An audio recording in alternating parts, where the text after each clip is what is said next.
माझी साक्षी सांग आणि माझी साक्षी जर सांगायची झाली तर माझे अनेक संदेश, गीत हे गाडी चालवताना झाले.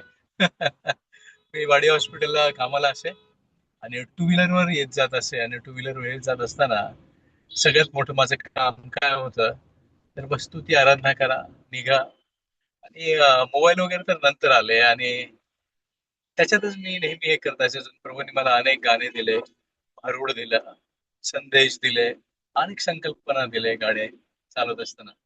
आणि बाळकांच्या जीवनामध्ये प्रसंग, इन्व्हिटेशन्स असे कळत नकळत इतके येत जातात की त्यांना त्याच्यावर ताबा मिळवणं बऱ्याचदा कठीण असतं आणि सगळ्यांनाच नाही म्हणता येत नाही आणि सगळ्यांनाच होकारी देता येत नाही. कुणाल माझा मुलगा आहे, आत्मिक मुलगा आहे आणि अनेक दिवसापासून मला म्हणत आहे की सर, तुम्ही या म्हणून. आणि मी आज त्याला शब्द दिलेला मला माहित होतं. माझा आज शेड्यूल टाईट आहे, परंतु मी माझ्या मुलाला नाही म्हणू शकत नाही. परंतु प्रभूला धन्यवाद याच्या सुंदरशा वेळेबद्दल. त्याला दिलेले शब्द मला पाळता आला. मी प्रभूला सर्व गौरव देतो.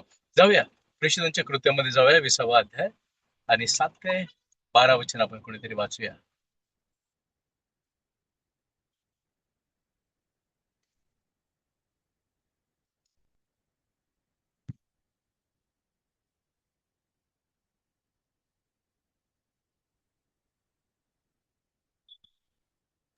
प्रेषित 20:7-12 आपण वाचूया. मग आम्ही आठवड्याच्या पहिल्या दिवशी भाकर मोडण्यासाठी एकत्र जमलो, तेव्हा पौलाने त्यांच्याबरोबर भाषण केले. तो दुसऱ्या दिवशी जाणार होता आणि त्याने आपले भाषण मध्यरात्रीपर्यंत लांबवले. ज्या माडीवर आम्ही एकत्र जमलो होतो तेथे बरेच दिवे होते आणि युथुक नावाचा कोणी एक तरुण खिडकीत बसला असता झोपेने गुंगला होता. तेव्हा पौल फार वेळ भाषण करीत राहिल्यामुळं तो झोपेच्या गुंगीत 3ऱ्या मजल्यावरून खाली पडला व मेल्याला हाती लागला. तेव्हा पौल खाली उतरला आणि त्याच्यावर पाखर घालून व त्याला कवटाळून म्हणाला, घाबरू नको, कारण हा अजून जिवंत आहे. मग त्याने वर येऊन भाकर मोडून खाल्ल्यावर बराच वेळ म्हणजे पहाटेपर्यंत त्यांच्या बरोबर संभाषण केले व तो तसाच निघून गेला. त्या तरुणाला जिवंत नेता आल्यामुळं त्यांना फार समाधान वाटले. आमेन. Hallelujah, hallelujah. हे तर प्रभूचे वचन आम्हाला काय सांगत आहेत, आपण थोडस बघूया, लक्ष केंद्रित करूया. तुम्हापैकी अनेकांनी हा दाखला वाचला असेल, ही स्टोरी, ही कहाणी ऐकली असेल, त्याचा अभ्यास केला असेल, त्याचबरोबर त्याच्यावर अनेक टिपणंही काढलेल्या असतील.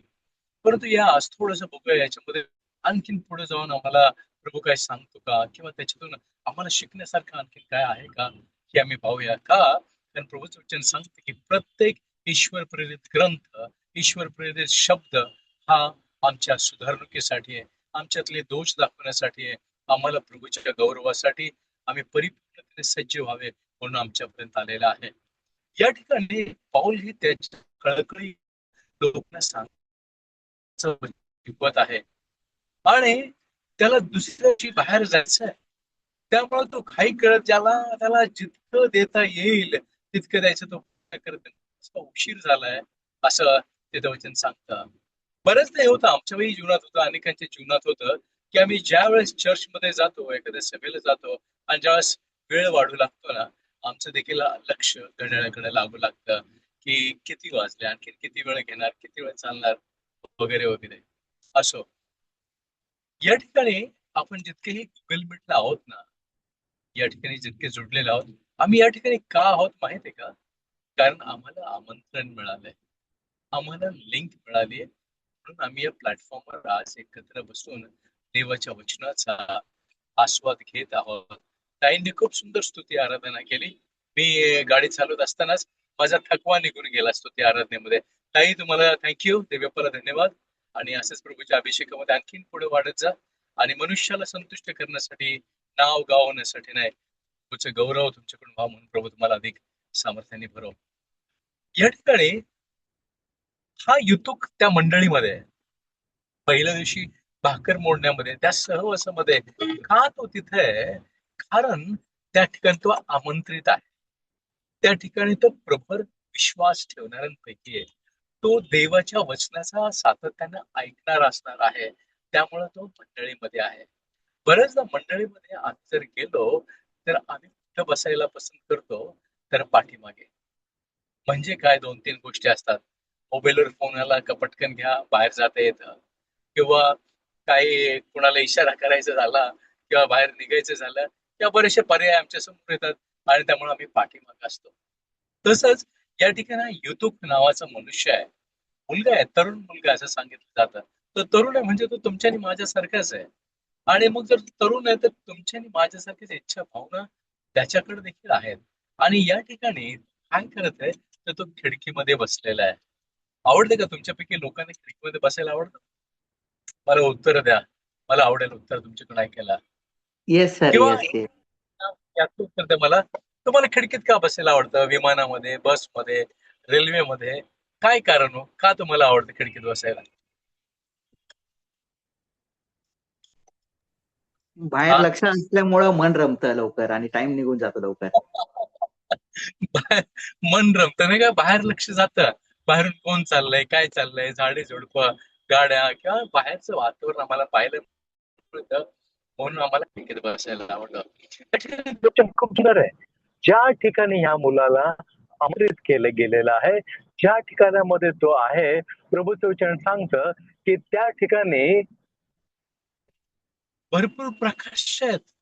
आणि ज्यावेळेस त्याचं वचन सांगतं भरपूर प्रकाश आहे किंवा भरपूर दिवे आहेत, त्यावेळेस ही खात्री मात्र निश्चित आहे की त्या ठिकाणी अंधाराला कोणताच थारा नाही किंवा अंधार तिथं कुठेतरी असावा असा काही शंका किंवा त्या ठिकाणी प्रसंग असावा असा अजिबात नाहीये. काय आहे त्या ठिकाणी, तो युतुक बसलेला आहे खिडकीमध्ये. युतुक खूप छान शब्द आहे, युतुक. आणि युतुक शब्दाचा अर्थ होतो लकी. लकी. आम्हाला किती बरं वाटतं ना, कोणी म्हटलं आम्हाला लकी या होतो. तुझी मुलगी लकी आहे, तुझा मुलगा लकी आहे, तू गाडी घेतली, गाडी लकी आहे, तुझ्यासाठी लकी लागली. नाही का, एखादा पेन तुम्ही घेतला आणि काहीतरी लिखाण केले किंवा परीक्षा पेपर दिले आणि त्या ठिकाणी जर तुम्ही पास झाला ना, भारत असं होतं की लकी पेन आहे हा माझा, नाही का. हा लकी म्हणजे या ठिकाणी हा कोण आहे, तर या ठिकाणी हा युट्यूब जो आहे तो लकी आहे. नशीबवान मराठी शब्द आहे. अस्तित्वता ख्रिस्ती विश्वास, त्यावेळेस आपण विश्वासात येतो त्यावेळेस हा भाग्यशाली, नशीबवान हे शब्द आमच्यासाठी लागू होत नाही. कारण आम्ही कृपा पावलेले असे होतो. प्रभूच्या कृपेने आतापर्यंत जीवन जगणारे किंवा आतापर्यंत ज्यांना पुढे जाता आलं, प्रगती करता आली, ती म्हणजे प्रभूची कृपा. या ठिकाणी पुन्हा एकदा शब्दशः अर्थ घ्या, लकी. म्हणजे हा लकी आहे. हा लकी आहे कारण तो आमंत्रितापैकी आहे. हा लकी आहे कारण तो दिवाच्या प्रकाशांमध्ये आहे. का लकी आहे? कारण आता तो अंधारामध्ये नाहीये. लकी आहे तो कारण आता तो अशा ठिकाणी आहे की जिथं प्रभूच्या वचनाचा, देवाच्या वचनाचा, संत गणांचा सहवास आता त्याला लाभलेला आहे. म्हणून तो लकी आहे. आज आम्ही जितकी जण या ठिकाणी आहोत, ते आम्ही देखील लकी आहोत. का? कारण आम्ही आज मुक्तपणाने, आनंदाने देवाच्या वचनाचा आस्वाद घेऊ. आम्ही त्याच्या गीतांची स्तुती आराधना इतक्यात ऐकू शकतो. आमचं मन मोकळं करू शकतो. आम्ही आमच्या साक्षी देऊ शकतो. अनेक गोष्टी आम्ही या प्लॅटफॉर्मवरून करू शकतो. आणि ही संधी प्रभूनं तुम्हाला आणि मला दिली. म्हणून आम्ही लकी आहोत. म्हणून आम्ही लकी आहोत. म्हणून प्रभूला धन्यवाद देऊया. आजच्या सुंदरशा प्रसंगाबद्दल, वेळेबद्दल की त्यांनी आम्हाला दिली. हा युतुक जो लकी म्हटला गेला, जो नाही का त्या ठिकाणी निवडला गेलेला होता, आमंत्रित होता, त्या प्रेषितांच्या त्या आत्मिक भोजनाचा भागीदार असा जो होता, तो हा युतुक होता. आता हा युतुक इथं कुठं बसलाय, तर खिडकीत बसलाय. आणि त्याची ही इच्छा खिडकीतून बाहेर डोकवण्याची, त्याचंही मन खिडकीतून बाहेर डोकवण्यासारखे. म्हणजे तुमच्या आणि माझ्यासारखा तो देखील काय करत आहे, आता खिडकीमधून बाहेर डोकवत आहे आणि वचन सांगतं त्या ठिकाणी खिडकीतून वारा आला, गार वारा म्हणा, मंद झुळूक म्हणा, त्याच्याने काय होऊ लागलं, त्याला झोप येऊ लागली. त्याला झोप आली आणि वचन सांगते की त्या ठिकाणी तो गुंगीत गेला आणि 3ऱ्या मजल्यावरून खाली पडला. बाप रे, आता हे भयंकर झालं, कठीण झालं. आजची स्थिती अशीच होती बरं का चर्चेसमध्ये. ज्या वेळेस आम्ही प्रभूच्या वचनाला अनुसरून चालत नाही, ज्या वेळेस मंडळीमध्ये जसं आम्हाला असायला हवं तसं आम्ही असत नाही, त्यावेळेस आमच्यामुळं संपूर्ण मंडळी ही मात्र काय होते, ही मात्र विखुरली जाते, डिस्टर्ब होते. या ठिकाणी मंडळी डिस्टर्ब झालेली आहे. या ठिकाणी मंडळी डिस्टर्ब झालेली आहे. सगळेजण आता उठ खाली आलेत. का? अरे आता पडलेलं आहे खाली. का? आता काहीतरी अघटित घडलेलं आहे. म्हणून आता त्या ठिकाणी काय करत आहे, लोक मंडळीतून खाली उतरत आहेत. मंडळीतून खाली उतरत आहे. हे आमच्यासाठी उदाहरण आहे की एकाच्या चुकीमुळं, एकाच्या गुंगीमुळं मंडळी डिस्टर्ब होऊ शकते, व्यत्यय येऊ शकतो किंवा ती अयोग्य गोष्टीला सामोरे जाऊ शकते. बघा ना, 12वं वचन सांगतात त्यांना आनंद झाला. का आनंद झाला? कारण ते त्याला जिवंत घरी घेऊन जाऊ शकले. आणि त्याच ठिकाणी तो मेलेला असता तर काय झालं असतं? काय वाटतं तुम्हाला? एक दोन उत्तर जर कोणी दिली तर बरे होईल. की जर तो मेला असता तर काय झालं असतं? घरी घेऊन जाताना समजा तो मृतच असता तर काय झालं असतं? काय प्रतिक्रिया आल्या असत्या समाजामध्ये? विश्वास डगमगला असता. विश्वास डबकला असता. ग्रेट. आणखीन?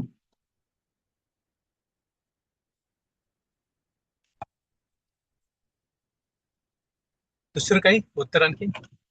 त्या कुटुंबामध्ये कसं वातावरण असतं? निराशेच्या वातावरणात. निराशेचं वातावरण असलं असतं. विश्वास डगमगला असता. अस्थिरता आली असती. परत देवावर विश्वास ठेवायचा की नाही असा प्रश्न पडला असता. एवढंच नाही तर लोक म्हटले असते की अरे हा तर प्रार्थनेसाठी गेला होता, असं व्हायला नको होतं. हा तर देवाच्या सेवेसाठी गेला होता, मग असं व्हायला नको होतं. आणि देव होता तर असं का झालं, नाही का? बऱ्याचदा आमचे ख्रिस्ती लोक असे आहेत, चुका करतात आणि ज्यावेळेस दुष्परिणामाला सामोरे जातात ना, त्यावेळेस मग देवावर खापर फोडलं जातं. देव होता तर मग असं का झालं, देव होता तर मग असं का झालं. अं, माझ्या या विभागामध्ये एक मुलगी आहे, विवाहित आहे. आणि तिचा ज्यावेळेस डिवोर्स झाला, ते मला काही कल्पना नव्हती ज्यावेळेस डिवोर्स झाला त्यावेळेस. परंतु गोष्ट अशी झाली की मी प्रार्थनेला ज्यावेळेस पण घरी जायचो, कॉटेज प्रेयरला जायचो, त्यावेळेस ही व्यक्ती कधीच प्रार्थनेला यायची नाही. कधीच बसायची नाही. आणि मग कधीच बसायची नाही, त्यामुळं तिची आई खूप अस्थिर व्हायची की म्हणजे ग बाळकसाहेब आलेत, ये जरा, बाळकसाहेब आलेत, बस जरा. आणि ती हे कधीच ऐकत नसे. आणि अशा वेळेमध्ये एक दिवस ती येऊन बसली आणि बसल्यानंतर ती म्हणाली की देव होता तर मग माझ्या संगती असं का झालं. आम्ही तर सगळं काय गोष्टी व्यवस्थित करत होतो, सगळं काय.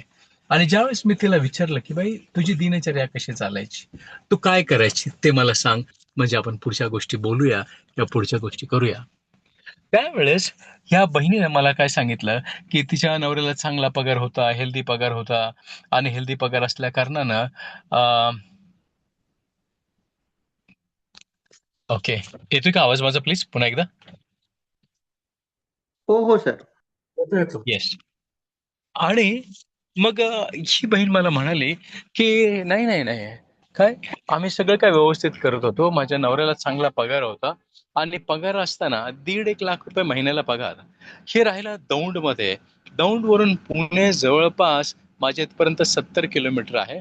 आणि तिथून पुढे जर म्हटलं तर 20 म्हणजे 100 किलोमीटर हे दर रविवारी निघून यायचे. मुलासाठी 5-6 हजाराचे दर आठवड्याला खेळणे घ्यायचे, फिरायचे मॉलमध्ये, त्याच्यानंतर शॉपिंगसाठी, सिनेमासाठी जायचे. प्रभूचा वेळ प्रभूला जो द्यायला पाहिजे देतच नव्हते. विचार करण्याची बाब आहे, जर आम्ही एखाद्या कंपनीसाठी काम करत नाही तर ती कंपनी आम्हाला का काम पेमेंट देईल? कुणाल झालं, पॉल झालं, मुकुंद झालं, बरेच जण कामाला आहेत नाही का, हॉस्पिटलमध्ये तुम्ही देखील कामाला असाल कुठे ना कुठं. जर तुम्ही त्या कंपनीसाठी कामच केलं नाही तर त्या कंपनीने तुम्हाला पगार का द्यावा? मग ज्या ख्रिस्तासाठी आम्ही काहीच करत नाही, त्याची शुभवर्तमान कधी सांगत नाही, त्याने दिलेले जर गोष्टी आम्ही करतच नाही, तर त्यांनी आम्हाला का आशीर्वाद द्यावा? आणि आम्ही आशीर्वादाची अपेक्षा का करावी? आम्ही आरोग्याची अपेक्षा का करावी? आम्ही चमत्काराची अपेक्षा का करावी? आमचं भविष्य त्यांनी घडवावं म्हणून का करावे? बघा, पाणी आम्ही लिटरमध्ये मोजतो, तेल आम्ही लिटरमध्ये मोजतो, पेट्रोल लिटरमध्ये मोजतो. म्हणजे जितके द्रव गोष्टी त्या आम्ही लिटरमध्ये मोजतो. त्याचबरोबर ज्या गोष्टी घन आहेत, साखर, गहू, तांदूळ, त्या आम्ही किलोमध्ये मोजतो. प्रत्येक गोष्टीला प्रमाण आहे. मग आम्ही आशीर्वाद मागताना कधी प्रभूला प्रमाण दिलं आहे का, की मला किती आशीर्वाद पाहिजेत? कधी आम्ही प्रभूला सांगितलं किती आशीर्वाद पाहिजे आणि त्याचं मी काय करणार? ज्यावेळेस आम्ही एखादी वस्तू घेतो तर त्या पाठीमागचा उद्देश आम्हाला ठाऊक असतो, की मला ह्याचं काय करायचं, याच्या पाठीमागं मला काय मिळणार आहे आणि ह्याच्यातून मला काय अपेक्षित आहे.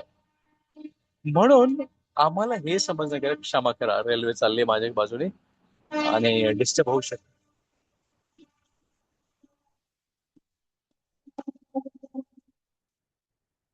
तर आम्हाला हे समजणं गरजेचं आहे की आम्ही जर काही करत नाही तर आमच्यासाठी काही होऊ शकत नाही. आणि जे काय होतं किंवा झालेलं आहे आजपर्यंत, ती केवळ प्रभूची कृपा आमच्यावर आहे, म्हणून त्याचं प्रेम आमच्यावर आहे. म्हणून जाऊया पुढे. या ठिकाणी हा युतुक देखील तो लकी होता आणि तो पडलेला नंतर तर असा जर मृत जर घरी घेऊन गेले गेले असते तर कदाचित बऱ्याचशा गोष्टी त्या कशा झाल्या असत्या, सेवेला दोष देणाऱ्या झाल्या असत्या. बऱ्याचशा गोष्टी त्या पावलाला दोष देणाऱ्या, त्या मंडळीला दोष देणाऱ्या, प्रेषितांना दोष देणाऱ्या अशा झाल्या असत्या. पण प्रभू इतका चांगला आहे, इतका महान आहे की त्याने अशी गोष्ट घडू दिली नाही, त्याने अशी घटना घडू दिली नाही. तर त्याने काय केलं, त्या मुलाला पुन्हा एक वार जीवन दिलं आणि पुन्हा एक वार हा मुलगा काय झाला की जिवंत असा घरी घेऊन जाऊ शकले ते. म्हणून प्रभूला धन्यवाद देऊया. यावेळेस या युतुकडे थोडंसं बारकाईने बघूया. हा लकी मनुष्य आहे आणि लकी असताना त्याला का झुळूक लागली, तो का खाली पडलाय, त्याचं कारण म्हणजे तो खिडकीत बसलाय. वास्तविक पदाचं पाचारण कशासाठी झालंय, त्याचं पाचारण प्रकाशात झालंय. आणि वचन सांगतं की त्यानं तुम्हाला अंधारातून काढून प्रकाशात पाचारण केलेलं आहे, अशासाठी की तुम्ही प्रकाशाचे गुणधर्म प्रसिद्ध करावेत. ज्यावेळेस आम्ही प्रकाशात येतो त्यावेळेस आम्ही अंधकारामध्ये नसतो. आणि मला तुम्हाला एक आनंदाची गोष्ट सांगू द्यात. प्रकाश आणि अंधार याच्यामध्ये मैत्रीही नाही, प्रकाश आणि अंधार याच्यामध्ये शत्रुत्वही नाही. ज्या वेळेस तुम्ही बटन दाबता, लाईट लागते, त्याच वेळेस तो पळ काढतो. अंधार लगेच पळ काढतो. तो दोन हात करत बसत नाही किंवा तो आर्ग्युमेंट करत बसत नाही. मी होतो ना आधी, माझं साम्राज्य होतं ना, माझं काम चाललेलं होतं ना, असं असताना तू का मध्ये आला, तू का मध्येच नाही का मला डिस्टर्ब केलं. नाही, एका क्षणाला ज्या वेळेस तुम्ही देखील प्रकाशामध्ये येता त्यावेळेस अंधकाराची सगळी ताकद तिथंच तुटते, तिथंच निघून जाते. तुमच्यावर अधिकार राहत नाही अंधकाराचा. ही आनंदाची बाब आहे. प्रकाशामध्ये ह्याचं पाचारण. आणि काय सांगतो छान, 3 मजले. आता हे 3 मजले मी असे कन्सिडर करतो की आम्हाला त्रैक्याच्या आशीर्वादात, आम्हाला त्रैक्याच्या अभिषेकामध्ये, आम्हाला त्रैक्याच्या प्रकाशामध्ये, आम्हाला त्रैक्याच्या गौरवामध्ये, we call it glory in English. इंग्लिशमध्ये आम्ही त्याला ग्लोरी म्हणतो नाही का. आम्हाला कुठं पाचारण केलंय, तर आम्हाला पिता पुत्र पवित्र आत्म्याच्या त्या नीतिमत्वतेमध्ये, त्या पावित्रतेमध्ये, त्या दैवीपणामध्ये आता आम्हाला पाचारण केलंय. त्या प्रकाशासाठी आम्हाला पाचारण केलंय आणि आता आम्ही तिथं आहोत. वर आमचं पाचारण केलेलं असतानाही जर आम्ही खिडकीमध्ये बसलेलो आहोत आणि जर आमचं लक्ष बाहेर जात आहे, माझं काम, माझं कर्ज, माझं इन्स्टॉलमेंट, माझी LIC, माझे आजार, माझे व्याधी, माझी आई, माझे वडील, माझी बायको, हे काम, हे जर आम्ही त्याच्याकडे लक्ष देत असू ना, प्रकाशात पाचारण केल्यानंतरही, तर ह्या गोष्टी आम्हाला आत्मिक गुंगी आणण्यासाठी कारणीभूत ठरू शकतात. कृपा करून लक्ष ठेवा. प्रभू म्हणतो की तुमचे ओझे माझ्यावर टाका, मी ते हलके करेल. म्हणून आम्हाला आमचं ओझं प्रभूवर प्रॅक्टिकली टाकणं गरजेचं आहे, फक्त विचारांनी नाही. बऱ्याचदा आम्ही प्रार्थना तर करतो खरं, परंतु असं म्हणतो की हा होईल की नाही माहित नाही, प्रार्थना तर करत आहे. मग ते ह्या पास्टरांना सांगणार, मग त्या पास्टरांना सांगणार, मग त्या पास्टरांना सांगणार. आणि फेसबुकवर भरपूर पाळक वर्ग आहेत. मग ह्याला पण विनंती पाठव, त्याला पण विनंती पाठव, त्याला पण विनंती पाठव.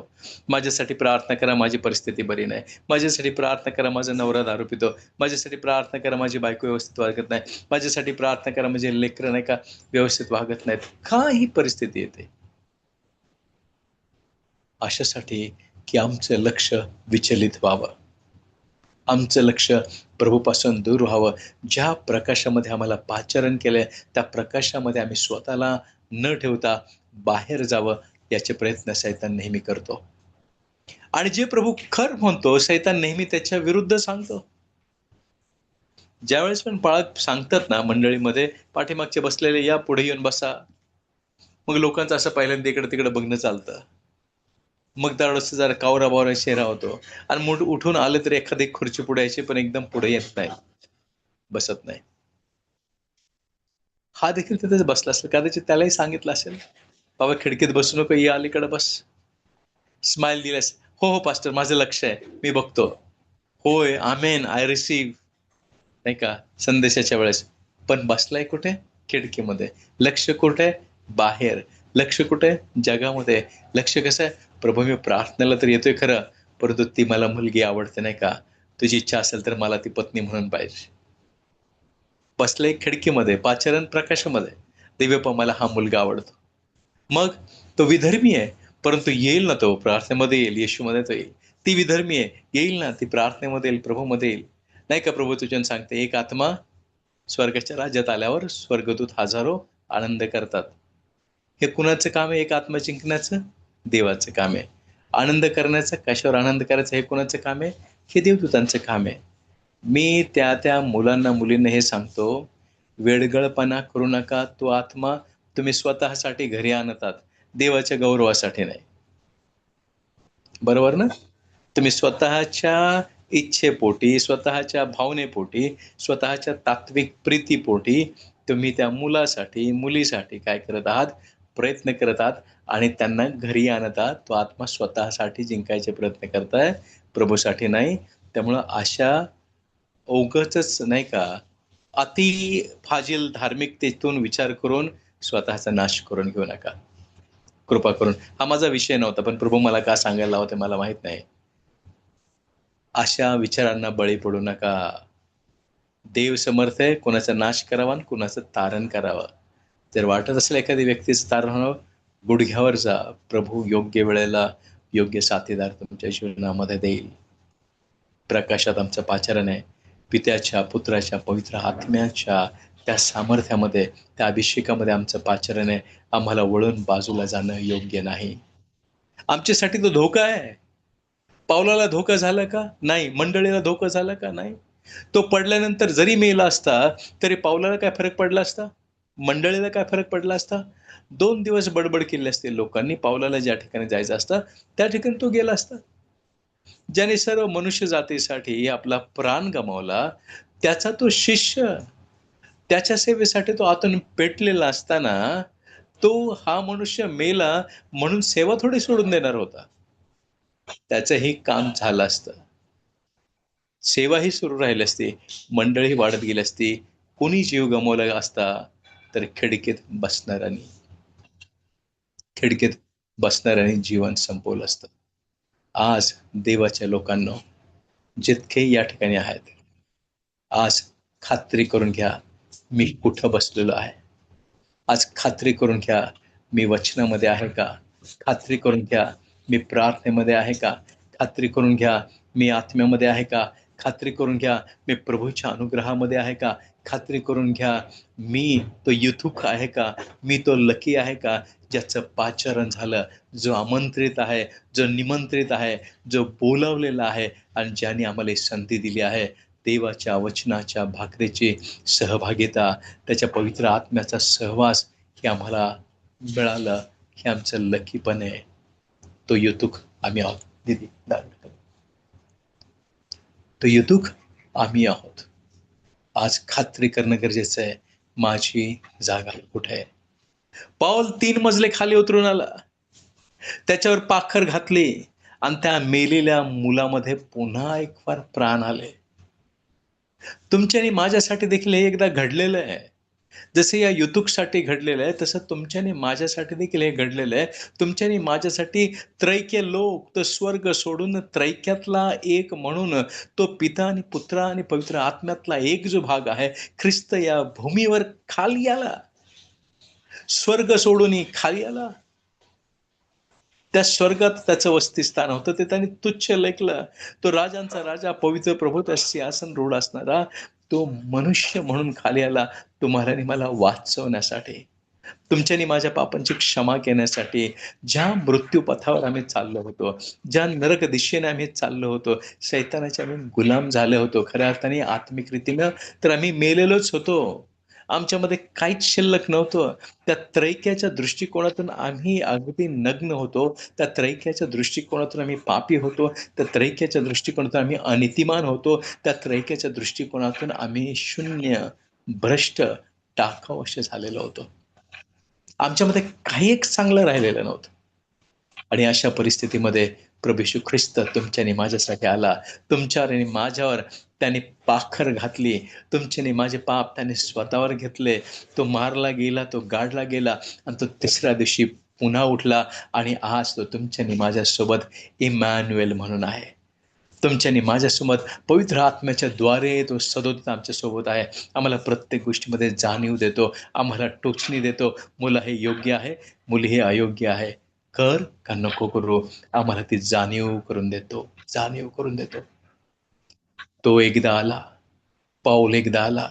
प्रियांनो, आता प्रभू येशू ख्रिस्त जो येणार आहे, तो पुन्हा एक वार वधस्तंभावर आपला प्राण देण्यासाठी येणार नाहीये.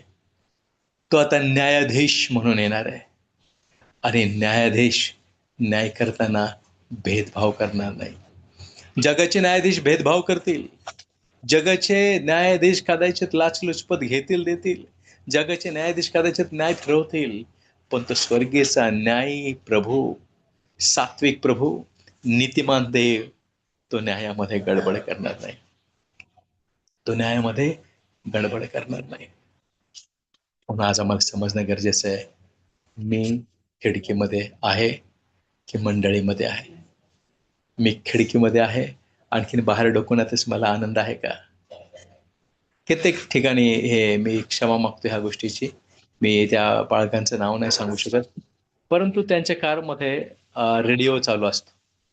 रेडिओ, FM गाणे वगैरे, जुने गाणे. आणि सहज एक वेळेस असताना त्यांनी मला क्षमा मागितली, म्हणजे बाळासाहेब क्षमा करा, मला जुने गाणे ऐकण्याची आवड आहे, शौक आहे. 2 गोष्टी. खिडकीतच अध्याप शिकवते समाजाला. अनेक गोष्टी आहे. मी बदनामी करत नाही याजकांची.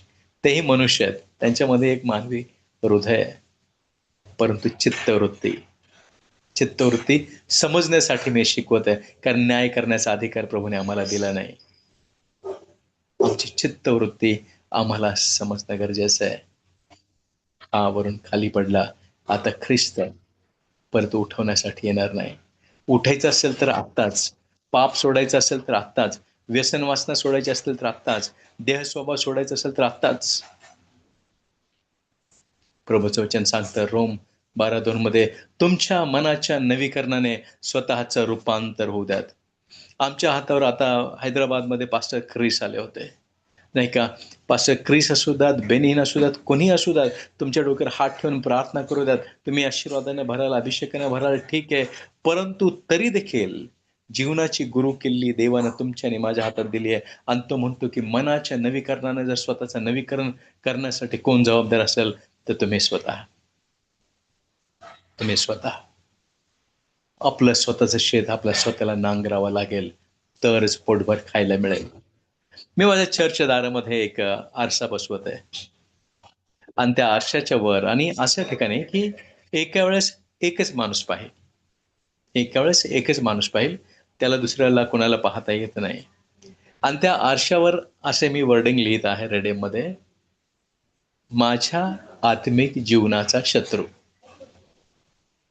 आरसा करणार आहे आणि त्या आरसावर हे लिहित आहे की माझ्या आत्मिक जीवनाचा शत्रू, ज्याने त्यांनी आत जाऊन पाहावं आणि समजून घ्यावं, आत्मिक जीवनामध्ये वाढण्यासाठी अडखळण कोण होत असेल ना, स्वतः, दुसरं नाही.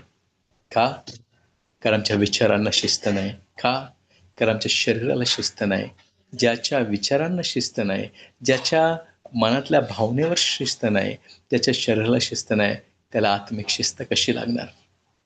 आणि तो मनाच्या नवीकरणासाठी स्वतःचं समर्पण प्रभूला कसं काय करणार? मनाच्या नवीकरणासाठी स्वतःचं नवीकरण होऊ द्यात. आता मला पुढचा एक प्रश्न आहे. काय? आता हा पडलेला जिवंत झालाय, उठून आता परत वर गेलाय, परत सभा सुरू झाली आहे. काय वाटतो आता हा युतुक कुठं बसला असेल? परत खिडकीत बसला असेल. नाही नाही सर. कुठं बसला असेल? काय ब्रदर, कुणाला व्यतिरिक्त ते तरी कोणीतरी उत्तर देऊ शकतं. काय वाटतं कुठं बसला असेल आता हा युतुक? पौला शेजारी. पावलाच्या बरोबर ना. आता वेदीजवळ आता रडत असेल, देव बाप्पा धन्यवाद मला वाचवलं, परत जीवन दिलं मला, नाही का. आता कदाचित त्या मोशन मध्ये असेल तो, आता कदाचित त्या भावनेमध्ये असेल, कदाचित तो म्हणत नाही बाबा आता इथून पुढं खिडकीमध्ये मी बसणार नाही, नाही बाबा इथून पुढे मी खिडकीमध्ये बसणार नाही.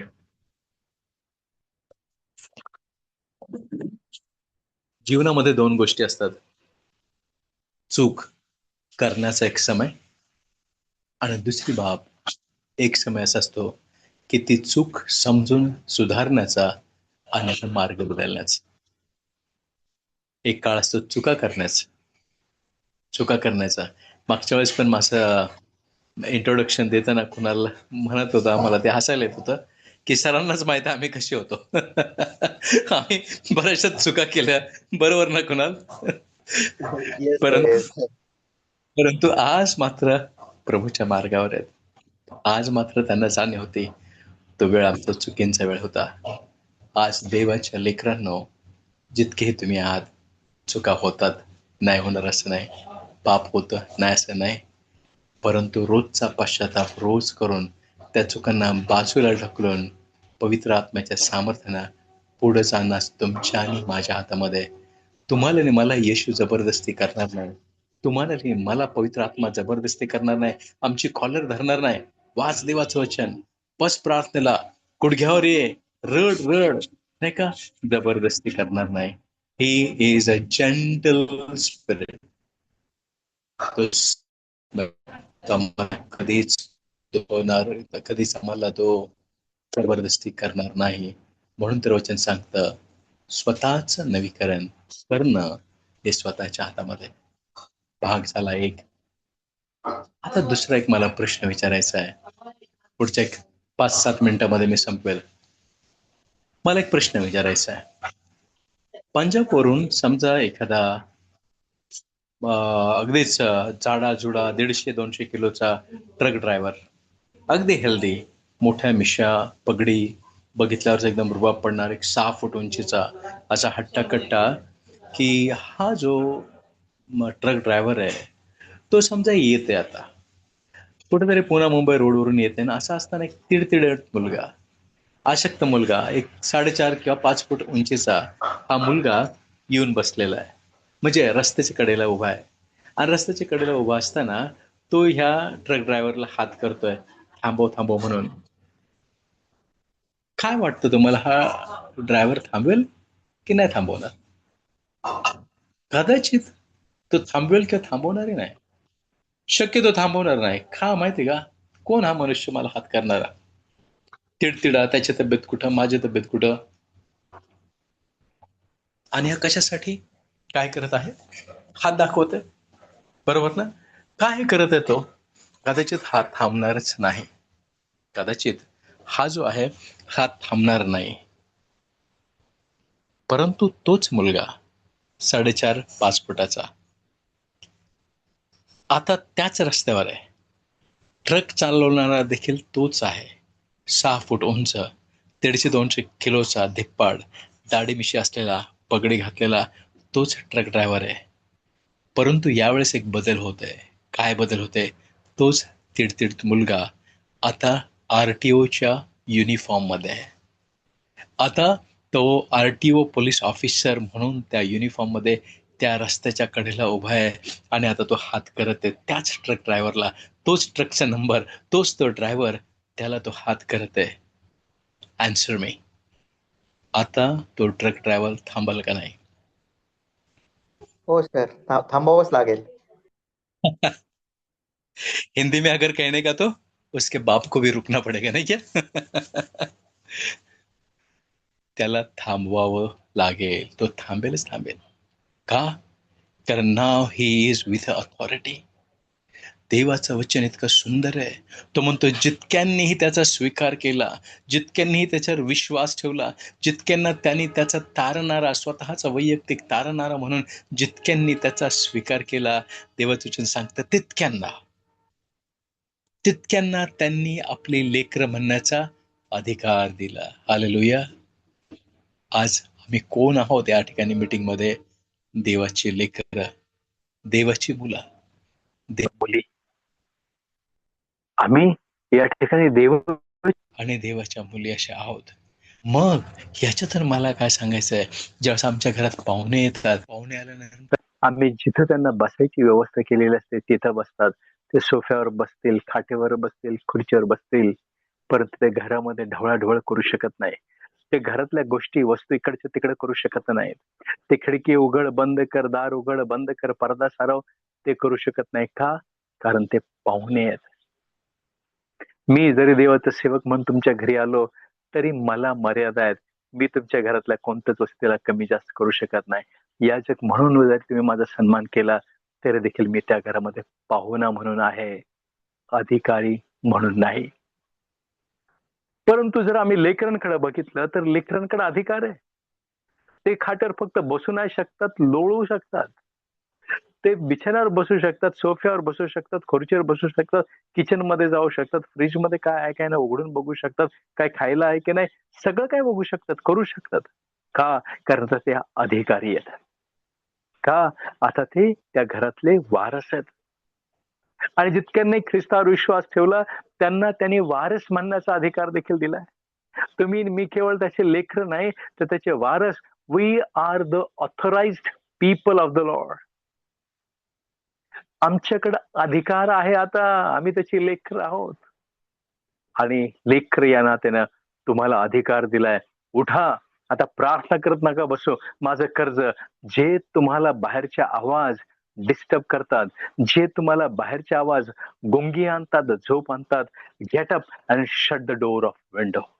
उठा आणि त्या खिडकीचे दरवाजे बंद करा. हा अधिकार तुम्हाला दिलेला आहे. प्रार्थना करत सांगत बसू नका ह्या पास्टरना माझं हे दुखतं, माझं ते दुखतं, हे नाही होत, ते नाही होत, माझी पत्नी, माझे लेकरं, माझं कुटुंब, हा आजार, हा व्याधी. Authority is in your hand. Use your authority. तुमच्या अधिकाराचा उपयोग करा. तुमच्या अधिकाराचा उपयोग करा. मुलगा म्हणून उपयोग करा, मुलगी म्हणून उपयोग करा. आणि ती खिडकी बंद करा. ती खिडकी जिच्यातून बाहेरच्या गोंगाटाचा आवाज येतोय, ती झुळूक जी तुम्हाला झोपी घालू शकते, ती झुळूक जे आत्मिक गुंगीमध्ये तुम्हाला घालू शकते. आणि आता तर वाटणार नाही. बऱ्याच चर्चमध्ये असे झोपतात आणि हालेलुया म्हणायला लागल्यावर असं हा हालेलुया जागे झालेले दाखवतात. असे कित्येक जण असे बसलेले असतात, झोप तर घेत असतात आणि पास्टरांना दाखवतात माझं लक्ष बर का, मी फक्त डोळे झाकलेले आहेत. कुछ समय के लिए ठीक है भैया, लेकिन जब गिर जाओगे ना तब दूध का दूध और पानी का पानी हो जाएगा. दुनिया के सामने इज्जत नीलाम हो जाएगी कि मंदिर में बैठ के सो रहा था इसलिए गिरा. चर्च में तो हर रोज जा रहा था, हर सप्ताह जा रहा था, एक भी दिन कभी घर नहीं रुकता था, लेकिन फिर भी क्यों गिरा? तरी पण लफड्यामध्ये का पडला, तरी पण पापामध्ये का पडला, तरी पण लाचलुचपत घेण्यामध्ये का अडकला? कारण आम्ही नुसताच हो आमेन, प्रेज द लॉर्ड, हालेलुया, परंतु खऱ्या अर्थानं गुंगीमध्ये, झोपेमध्ये. चर्चमध्ये जाताना आजकाल फक्त मोबाईल, कदाचित छापलेलं बायबल त्यांना घ्यायला परवडत नाही की काय मला माहित नाही. असे कोणी गरीब असतील तर प्लीज मला सांगा, मी त्यांना बिलकुल बिलकुल पवित्र शास्त्र बायबल देईल. परंतु ते घ्या आणि चर्चमध्ये जा.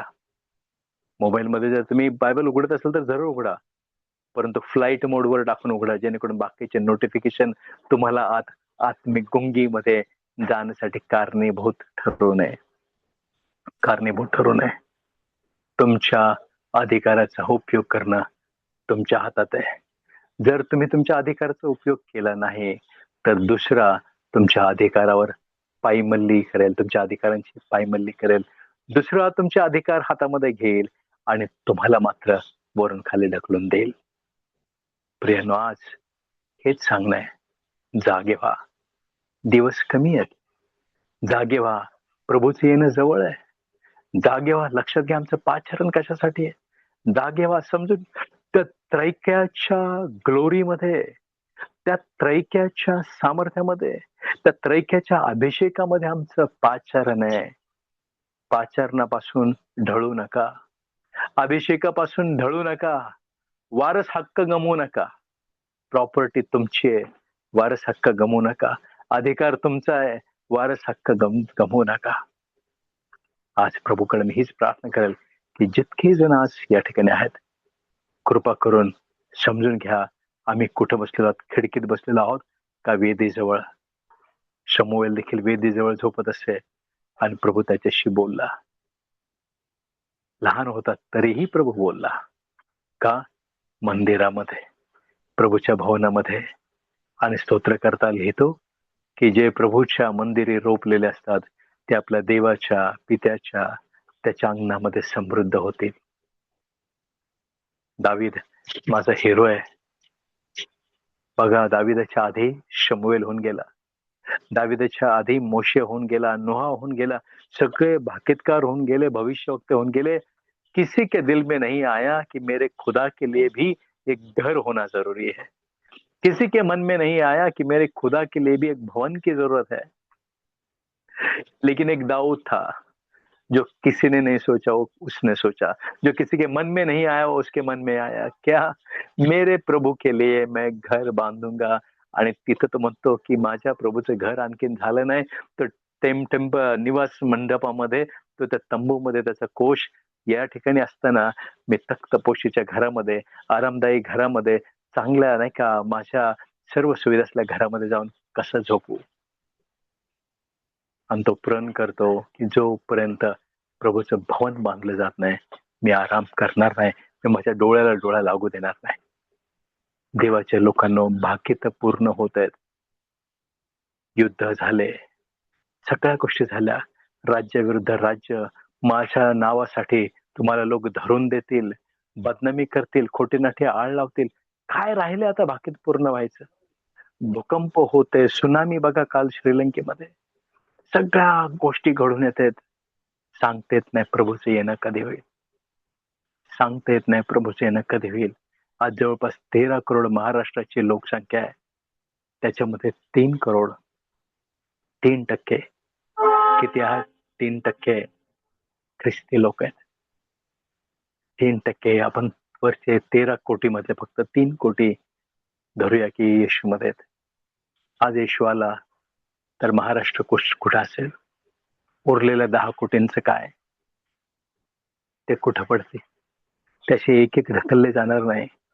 त्या ट्रक मधून वाळू जशी ओतावी तशी ओतले जातील त्या नरक कुंडामध्ये. परंतु हिशोब मात्र तुम्हाला आणि मला द्यावा लागेल. ज्या गावामध्ये मी तुला ठेवलं होतं त्या गावासाठी तू काय केलं?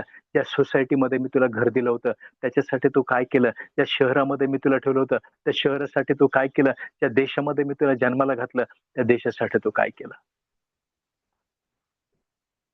आज जर आम्हाला कळत नसेल, आम्ही लकी आहोत, तर आज आम्हाला झोपेतून उठण्याची गरज आहे. आमचं पाचारण समजून घेण्याची गरज आहे. म्हणून या अधिकार समजून घेऊया, ते वापरायचे कसे याचा अभ्यास करूया आणि ते वापरू लागा अशासाठी की येणाऱ्या दिवसामध्ये तुमचा विजय असावा, येणाऱ्या दिवसामध्ये तुम्ही उभे राहावं आणि ख्रिस्तासाठी अनेक आत्मे जिंकत जिंकत जिंकत पुढे जावे. प्रभू करो तुम्हा प्रत्येकाला आशीर्वादित करो, त्याच्या सामर्थ्याने भरो, तुमचे अधिकार जाणून घेऊ. जर आत्मिक निद्रेमध्ये, झोपेमध्ये, गुंगीमध्ये कोणी असेल तर त्याच्यातून प्रभू पडण्याआधी तुम्हाला बाहेर काढो आणि त्याच्या विधीसमोर तुमचं पाचारण करो. सर्व गौरव प्रभूला देत प्रभू येशूच्या नावात, आमेन. Over to Kunal.